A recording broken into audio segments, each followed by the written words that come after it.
अपने द्वारा रची हुई सृष्टि को परमात्मा स्वयं ही आकर बताते हैं। और परमेश्वर चारों युगों में आते हैं, अपने द्वारा रची हुई सृष्टि को स्वयं ही ज्ञान कराते हैं, वही सही सही बताते हैं। उन्होंने 600 वर्ष पहले अपनी प्यारी आत्मा धर्मदास जी से कहा था कि धर्मदास जी, जब तक ये मानव, ये प्राणी मेरे द्वारा रची हुई सृष्टि के इस ज्ञान को ठीक से नहीं समझेंगे, तब तक ये कोई भी अध्यात्म ज्ञान ग्रहण नहीं कर सकते और न ही इनको किसी भी अध्यात्म ग्रंथ का कोई सिर पैर पता लग सकता।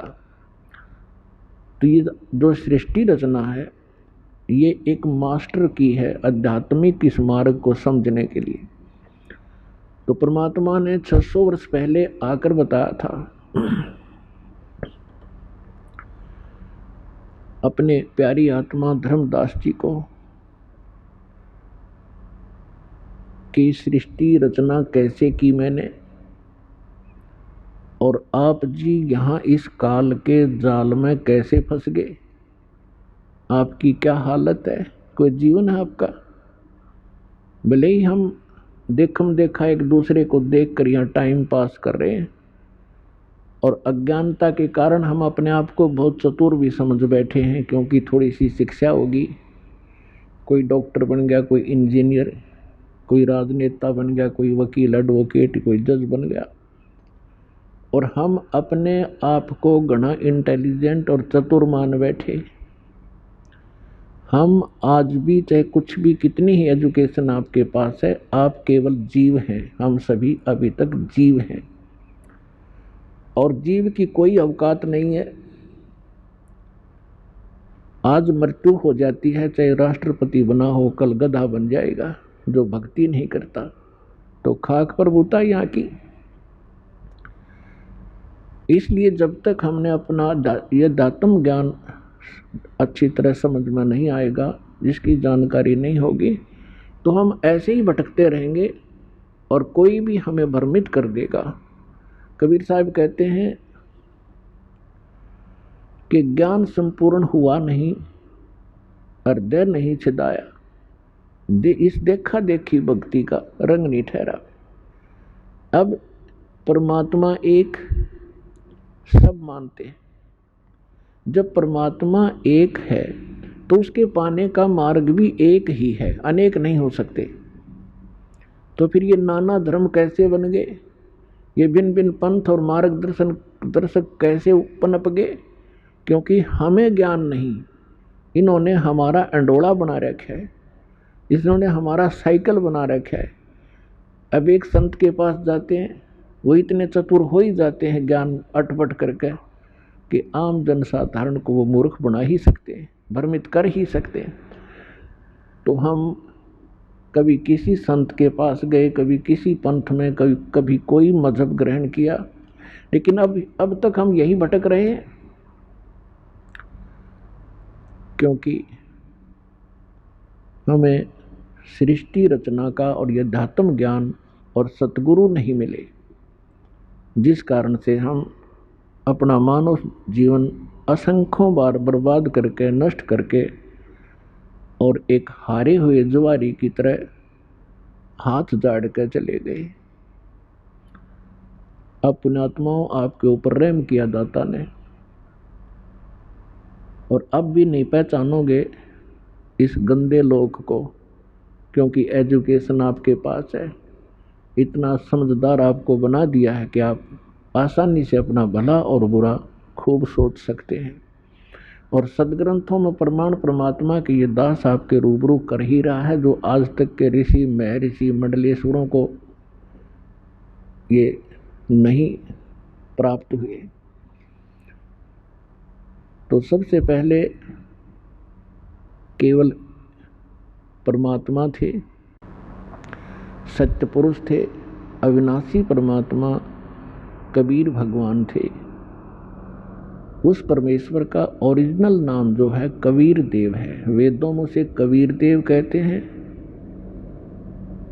और हम अपनी मातृभाषा में उसे कबीर कहने लागे। कबीर देव माने साहब परमेश्वर, और कुरान शरीफ के अंदर उसी परमात्मा को अल्लाह कबीर कहते हैं। अल्लाह अकबर, अकबीर ये अपभ्रंश शब्द है।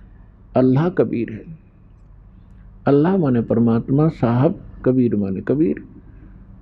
ऐसे ही उस परमात्मा ने सबसे पहले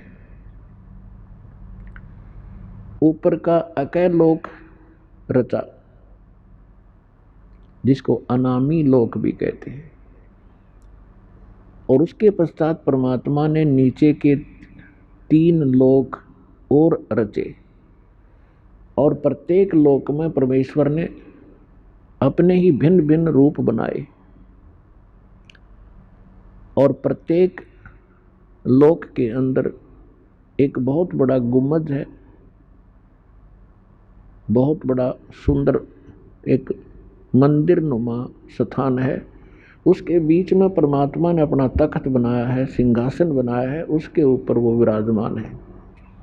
सिर पे मुकुट है, ऊपर श्वेत छत्र है, और परमात्मा के प्रत्येक लोक में परमात्मा की बॉडी का जो लाइट है, परमात्मा के शरीर का जो शरीर प्रकाश है, उसमें प्रत्येक लोक में अंतर है। सतलोक के अंदर परमात्मा के कबीर परमेश्वर जी सत्यपुरुष के एक रोमकूप में जैसी छिद्र है बालों का, इसके करोड़ सूर्य मिला दे, करोड़ चंद्रमा, इतना नूर है पूरी बॉडी का। यानी एक रोमकूप का इतना है तो पूरी बॉडी का कितना होगा, ये हिसाब लगाएं। और उसके बाद ऊपर अलख लोक है, उसके अंदर परमात्मा के ऐसे सिंहासन पर विराजमान है, और वहाँ उनके शरीर की जो शोभा है वो एक रोमकूप में अरब सूर्य और इतने चंद्रमा दोनों मिला दे तो भी परमात्मा के एक रोमकूप की जो रोशनी है वो तेज है। उसके बाद अगम लोक है। अगम लोक के अंदर परमात्मा के एक रोमकूप की रोशनी खरब सूर्य के तुल्य है। एक रोमकूप की सारी बॉडी की कितनी होगी आप हिसाब लगाएं। उसके बाद जो अकय लोक में परमात्मा विराजमान है, तो उनके एक रोमकूप की जो रोशनी है शंख सूर्य, नील पद्म शंख सूर्य जितने प्रकाश है। सतलोक के अंदर परमात्मा ने सबसे पहले सृष्टि रचना की है। परमेश्वर कबीर जी ने आदरणीय धर्मदास साहिब जी को बताया, तो वो ज्ञानदास अपने शब्दों में आपके रूबरू करेगा। सबसे पहले परमात्मा ने एक वचन से 16 द्वीपों की रचना की सत्यलोक में, और फिर परमेश्वर ने अपने वचन से 16 सुत उत्पन्न किए, 16 पुत्र। प्रत्येक को एक एक द्वीप में रहने का आदेश दिया। कुछ समय उपरांत परमात्मा ने अपने उन्हीं 16 उत्पन्न पुत्रों में से, जिनमें से एक अचिंत है, उसका नाम अचिंत है, उससे कहा कि आप सृष्टि रचना करें, और परमात्मा ने उसको शक्ति दे दी, वचन दे दिया, आशीर्वाद दे दी। अचिंत ने अपने वचन से अक्षर पुरुष की उत्पत्ति की, और परमात्मा ने उन्हीं प्रत्येक द्वीप में एक मान सरोवर की रचना की। उस सतलोक के अंदर एक मान सरोवर की रचना भी उन द्वीपों के साथ ही की। और छोटे छोटे सरोवर तो सभी लोकों द्वीपों में बनाए ही जाते हैं। तो अक्षर पुरुष स्नान करने के लिए उस मान सरोवर में चले गए, तो पुण्यात्मा वहां श्वासों से शरीर नहीं है, तो वहां जाकर के उसने पहले स्नान किया, फिर उस शीतल जल के अंदर आनंद से लेट गए, निंद्रा आ गई। काफी समय तक वो बाहर नहीं आए। अचिंत ने परमेश्वर से कहा कि परमात्मा अक्सर पुरुष उठ नहीं रहा है और मैं सृष्टि रचने में हेल्पलेस हूँ, विवश हूँ, जब तक वो सरोवर से बाहर नहीं आएगा। तब परमात्मा ने कहा कि बेटा, मैंने आपको इसलिए ये सृष्टि रचने के लिए कहा था, और मुझे मालूम था कि आप नहीं कर सकते, लेकिन बीच में आपके कर्म बिगड़ जाते, आप सभी अपनी महिमा की भूख में कहीं गड़बड़ ना कर देते, इसलिए समर्थ का काम समर्थ ही कर सकता है, आगे से सावधान रहना पुत्र। यानी इस झटके से उन सभी जितने भी पुत्र थे जब तक उत्पन्न हुए थे, उन सभी को ये एक अच्छा लेसन प्राप्त हुआ। उसके बाद परमात्मा ने क्या किया, उसी सरोवर से थोड़ा सा अमृत लिया, अपने वचन से एक अंडा बना दिया। अंडे में अपने ही बॉडी से, शरीर से, वचन से एक आत्मा उसमें प्रवेश कर दी और उस अंडे को उस सरोवर में छोड़ दिया। अंडा गड़गड़ करता हुआ जा रहा था, काफी विशाल अंडा बना दिया। एक तो पुण्यात्माओं, भक्ति मार्ग के अंदर, अध्यात्म मार्ग में आप अपने विज्ञान को मत अड़ाना, क्योंकि अध्यात्म मार्ग में कोई इम्पॉसिबल चीज नहीं होती। हमारी बुद्धि उसको ग्रहण नहीं कर पाती, वो हमारी कमजोरी है। इसलिए कोई भी ज्ञान दास आपको बतावे वो गॉड गिवन है। आप बालक हैं, आपकी बुद्धि नहीं कैच करे तो उसको नकारा ना करना, स्वीकार करना। अब जो ही वो अंडा नीचे को जा रहा था, अक्सर पुरुष की निंद्रा भंग होगी। जैसे कोई किसी को अधूरी निंद्रा से जगा दे किसी कारण से भी, तो उसको थोड़ा सा क्रोध होता है। इसी शोर आवाज से वो जागा और क्रोध से देखा कि किसने मेरी निंद्रा भंग करी। वो कोप अंडे में प्रवेश हुआ, जिस कारण उस कोप से अंडा फट गया। उसमें से ये ज्योत निरंजन सर पुरुष निकला। परमेश्वर ने कहा कि तुम दोनों बाहर आओ और अचिंत के द्वीप में चले जाओ। अक्षर पुरुष और सर पुरुष ये दोनों आज्ञा का पालन करके अचिंत के द्वीप में चले गए। उसके बाद परमेश्वर सत्य पुरुष ने, कबीर जी ने अपने वचन से हम सभी आत्माओं की रचना की और हमारे लिए सबके अलग अलग महल बनाए, सुंदर द्वीप बनाए, बहुत लंबे चौड़े, और पूरे सतलोक को सदाबहार वृक्षों से युक्त कर दिया। और वहाँ का जो मटेरियल है, वहाँ के जो पदार्थ हैं, बहुत ही स्वादिष्ट और कभी नाश न होने वाले, कभी समाप्त न होने वाले हैं। फिर क्या हुआ, कुछ दिनों के बाद इस ज्योत निरंजन के अंदर एक खरपतवार पैदा हुआ, खुरापात। इसने क्या विचार किया कि हम 3 जने एक द्वीप में रह रहे हैं और सभी जितने हमारे भाई हैं वो अन्य भिन्न भिन्न द्वीपों में रह रहे हैं। तो उसने क्या अपनी बुद्धि से सोचा, उसने तप शुरू किया। जब 70 युग तक तप कर लिया, तब परमात्मा ने पूछा कि ज्योत निरंजन, आप क्यों तपस्या कर रहे हो, किस चीज की आवश्यकता है तुझे।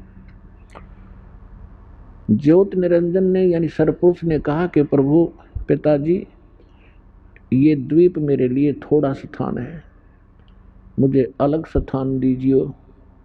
तो परमेश्वर ने उनको 21 ब्रह्मांड दे दिए। जैसे एक धनी पिता अपने पुत्र को अलग से 21 यानी कुछ प्लाट दे देवे, ऐसे समझो।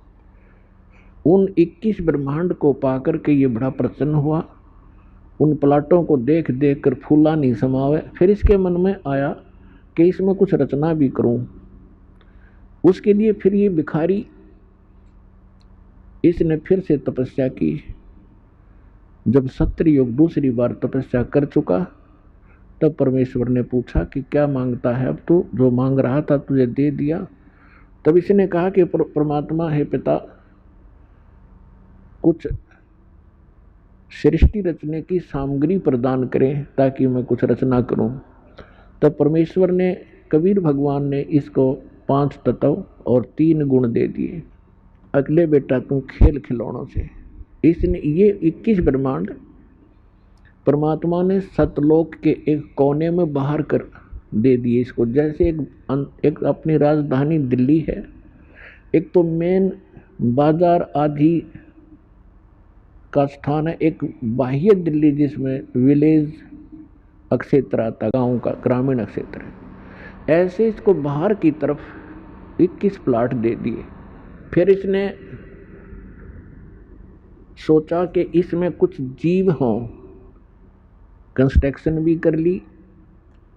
और अकेले का मन नहीं लगता, कुछ आत्मा प्राप्त करूं। और पुण्यात्माओं, हम क्यों फंसे यहाँ? हमने क्या गलती करी? जब ये तपस्या कर रहा था, कभी इस पैर, एक पैर पे खड़ा होता था, कभी दूसरे पे खड़ा होता था।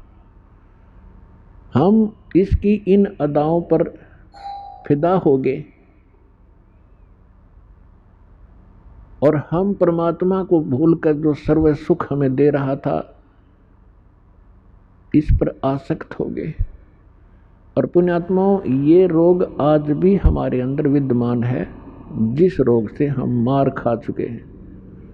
जैसे एक हीरो या हीरोइन अपनी रोजी रोटी के लिए अटपट करते हैं, वो चटक मटक करते हैं, कलाबाजी करते हैं।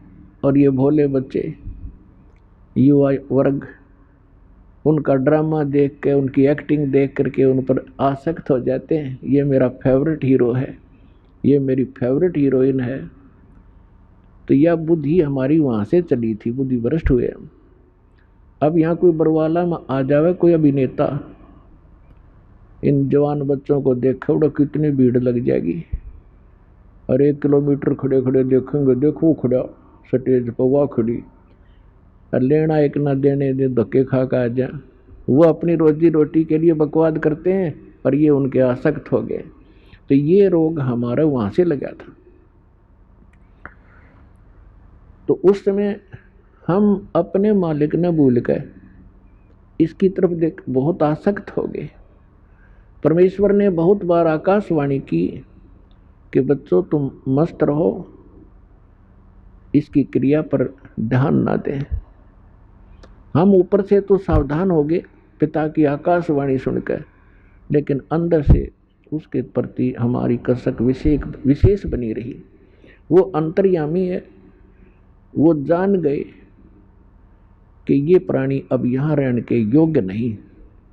जो उस ज्योत निरंजन की रेंज में थे और जो उसको देख रहे थे, वो सभी आसक्त हो गए, और असंख्यों। तो फिर उस ज्योत निरंजन ने फिर तप शुरू किया। जब 64 युग तक इसने तप कर लिया, तब परमेश्वर ने पूछा कि भाई तूने जो मांगा था वो सारी वस्तु दे दी, अब क्यों हट कर रहा है, अब क्या चाहता है? तब इसने कहा पिताजी मुझे कुछ आत्मा दे दो, अकेले का दिल नहीं लगता। परमेश्वर ने कहा कि भी देखो 64 युग तूने तप किया, तीसरी बार इसकी प्रतिफल में और तुझे दे सकता हूँ, प्लाट कितने ले ले ब्रह्मांड, पर आत्मा नहीं दे सकता। ये मेरा अंश है, मेरी वचन से उत्पन्न हुए हैं, ये मेरी आत्मा है, मेरे शरीर से निकली है। अपन आत्माओं, आप किसी माई बहन से पूछकर देखना, वैसे तो परमात्मा की वाणी में लिखा है कि पिता को पुत्र या पुत्री संतान बहुत प्रिय होती है, बालक, लेकिन माँ को उस पिता से भी 100 गुना ज्यादा प्रिय होते हैं बच्चे। तो इसी प्रकार उस परमात्मा के हम बालक हैं, हम उसकी बॉडी से निकले हैं, उनका एक विशेष लगाव है हमारे से, लेकिन हम बच्चे हैं, बच्चे वाली बातें करते रहते हैं। लेकिन किसी भी बच्चे पर आपत्ति आती है तो माता पिता कितने दुखी होते हैं वो वही जान सकते हैं। तो कहने का भाव ये है कि जब उसने 64 युग तप किया तो परमात्मा ने कहा भाई आत्मा तो मैं क्यों नहीं, और प्लाट ले ले, कितने ब्रह्मांड ले सकता है। फिर परमात्मा ने कहा एक शर्त है, यदि कोई आत्मा स्वयं आपके साथ जाना चाहते हो तो वो जा सकते हैं। तो पुण्यात्मा युगकाल भगवान हमारे पास आया, जितने भी यहाँ चीटी से लेकर हाथी तक, रंग से लेकर राजा तक, ब्रह्मा विष्णु महेश तक और दुर्गा तक, जितने भी ये देव हैं, ये सभी हम इस काल के जाल में वहाँ ऐसे फंसे। ये हमारे पास आया और हमारे से कहा, आप देखकर इसके चारों तरफ खड़े हो गए, जैसे ही रोन देख कर बालक खड़े हो जाते हैं। तब इसने कहा कि मैंने पिताजी से तपस्या करके ऐसे ऐसे 21 ब्रह्मांड प्राप्त किए हैं, आप हमारे साथ चलोगे? वहाँ ऐसे बनाऊंगा, ऐसे बनाऊंगा, और वहाँ ऐसे बनाएंगे, ऐसे रहा करेंगे। तो हमने क्या कहा कि यदि पिताजी आज्ञा दे दे तो हम चलने को तैयार हैं। तो ज्योति निरंजन ने फिर से परमात्मा से प्रार्थना की और कहा, जी कुछ आत्माएं मेरे साथ जाने के लिए एग्री हैं, आपकी आज्ञा चाहते हैं।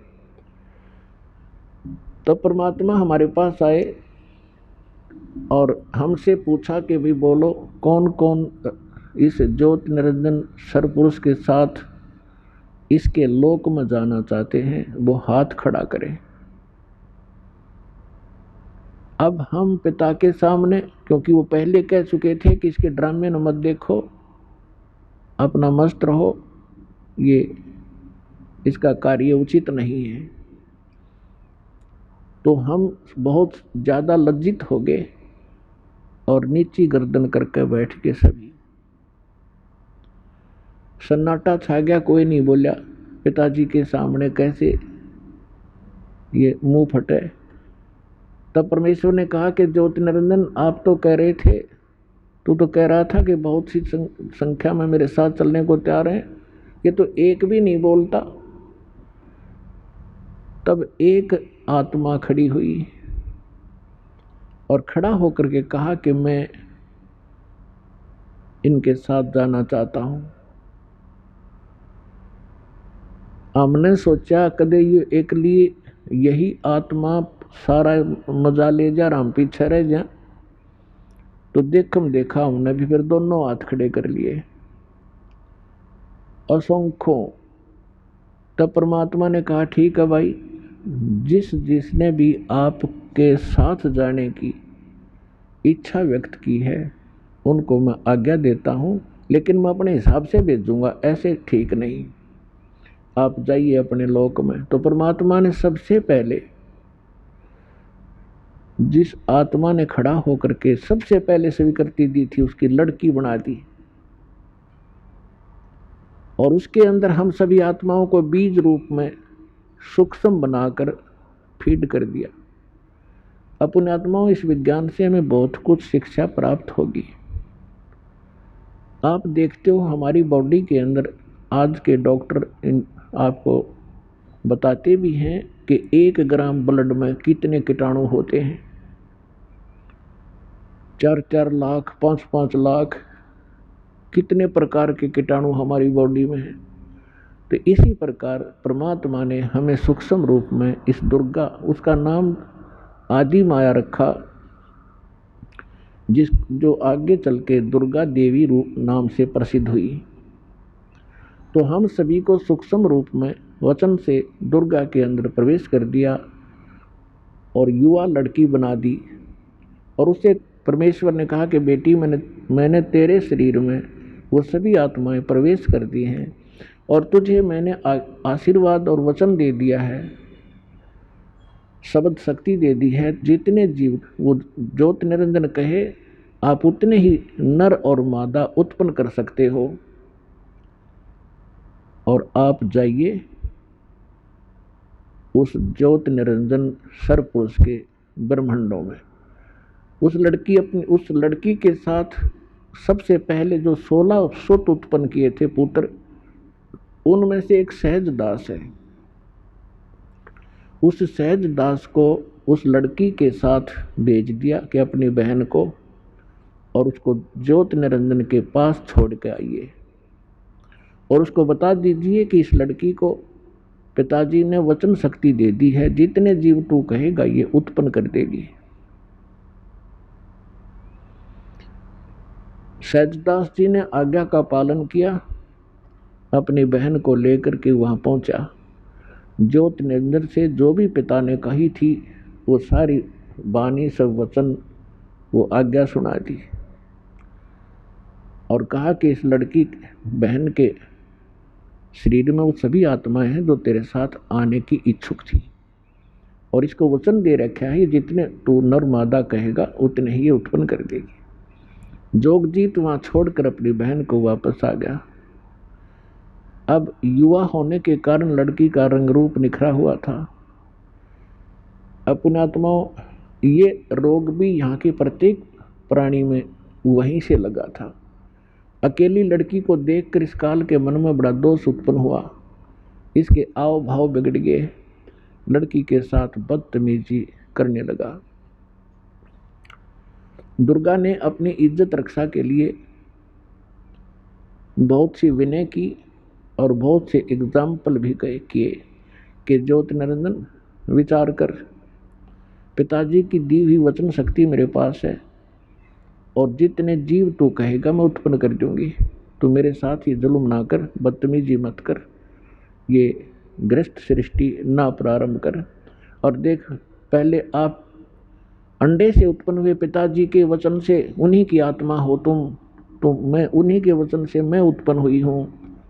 तू मेरा बड़ा भाई है, मैं तेरी छोटी बहन हूँ और बहन भाई का ये क्रम महापाप का कारण होता है, तो ऐसा जुल्म ना करे। पर इसने एक नहीं सुनी और हद से ज्यादा बढ़ गया बदतमीजी करता हुआ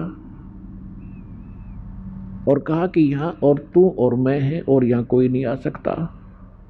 लड़की ने देखा कि ये तो बकवास करने पर तुल गया, अपना सूक्ष्म रूप बनाया और जो ही वो बकवास करने के लिए मुंह खोले हुए था, आलिंगन करता हुआ उसके मुख के माध्यम से और पेट में चली गई और कहीं अपनी इज्जत की रक्षा उसने कहीं लगी नहीं, कोई बचाव का स्थान नहीं दिखा। और वहां से पुकार किया कि हे पिताजी मेरी रक्षा करो, मेरे साथ ऐसे ऐसे बदतमीजी कर दी और अपनी इज्जत रक्षा के लिए मैंने इसके पेट में शरण दे रखी है, मुझे बचाओ। परमात्मा को पता था कि इन्होंने भरी थाली कर ठोकर मार दी, या सारे सुख उपलब्ध थे और इस दुष्ट के साथ ही आकर्षित होकर इससे लेंगे टिंडे। अपने आत्मा बहुत सी शंकाएं उत्पन्न होती हैं प्रथम बार जो इस सृष्टि रचना को सुनते हैं, लेकिन ये कोई डूम बाट के गीत नहीं है। हमने आज तक जो भी ज्ञान सुन रखा था वो बिल्कुल इनकम्प्लीट था, कोई सिर पैर नहीं था उस ज्ञान का। तो यहाँ परमात्मा ने क्या किया, अपने ही पुत्र जोगजीत का रूप बनाया और वहाँ ज्योत निरंजन के उस 21 ब्रह्मांड में पहुँच गया, उस स्थान पर जहाँ वो खड़ा था। जोगजीत को देखकर वो एकदम सतर्क हो गया और कहा कि ज्योत निरंजन तूने बड़ा जुल्म कर दिया और आदेश सुन ले परम पिता का, आज से तेरा नाम काल होगा तो उस लड़की का काल का कारण बना, क्योंकि इसने अपनी इज्जत रक्षा के लिए तेरे पेट में शरण ली। लड़की को परमात्मा ने जोगजीत रूप में ज्योत निरंजन का पेट चाक करके वचन से वह लड़की बाहर निकाल दी, पेट पर चीर के, और कहा कि तुम दोनों यहां से निकल जाओ। आज से तुझे ये श्राप लग गया है, 1,00,000 मानव शरीरधारी तू नित्य आहार करेगा और 1,25,000 की उत्पत्ति डेली करा करेगा, और चले जाइए यहाँ से अपने 21 ब्रह्मांड लेकर। ऐसे उस पवित्र लोक में ऐसे दुष्टों की कोई स्थान नहीं है। अब दुर्गा ने गलती की, सबसे पहले खड़ी हुई, अपने पिता ने भूल के। हमने गलती की, हम उस अपने मालिक ने छोड़ के इसके पीछे लग गए। 21 ब्रह्मांड वहां से चल पड़े, परमात्मा का वचन कर सुनते ही जैसे विमान चला करते हैं। और वहां से ये सतलोक से 16 शंख कोश की दूरी पर, जैसे अरब खरब नील पद्म शंख, 16 शंख कोश की दूरी पर, एक कोश के अंदर लगभग 2.25 मील होते हैं, और 1 मील में लगभग 1.5 किलोमीटर होता है। अब अंदाजा लगा लो, किलोमीटरों का हिसाब लाओ तो गणित की रीति से आप ऐसे लगा सकते हो। अर्थात एक कोस में 3 किलोमीटर मानकर चले हम, तो 48 शंख किलोमीटर दूर, 48 शंख, ये 21 ब्रह्मांड आकर रुक गए और अपने अपने दायरे में ये चक्कर लगाने लग गए परमात्मा के वचनानुसार। अब इस ज्योति निरंजन ने फिर से वही बकवाद बाई, लड़की के साथ फिर बदतमीजी शुरू की। दुर्गा ने इसको फिर से समझाने की चेष्टा की, पर ऑल इन वैन। लड़की ने कहा कि देख ज्योति निरंजन, पहले तू मेरा बड़ा भाई, मैं तेरी छोटी बहन, और दूसरे मैं तेरे पेट से बाहर आई हूँ, तेरी बेटी होगी, कोई सा नाते की तो लज्जा रख ले। पर इसने एक नहीं सुनी, और दुर्गा के साथ इसने सृष्टि क्रम किया। 3 पुत्रों की उत्पत्ति हुई। बड़े का नाम ब्रह्मा रखा जो रजगुण युक्त कर दिया, दूसरे का नाम विष्णु रखा जो सतोगुण युक्त कर दिया, और तीसरे का नाम शंकर रखा जो तमोगुण युक्त कर दिया।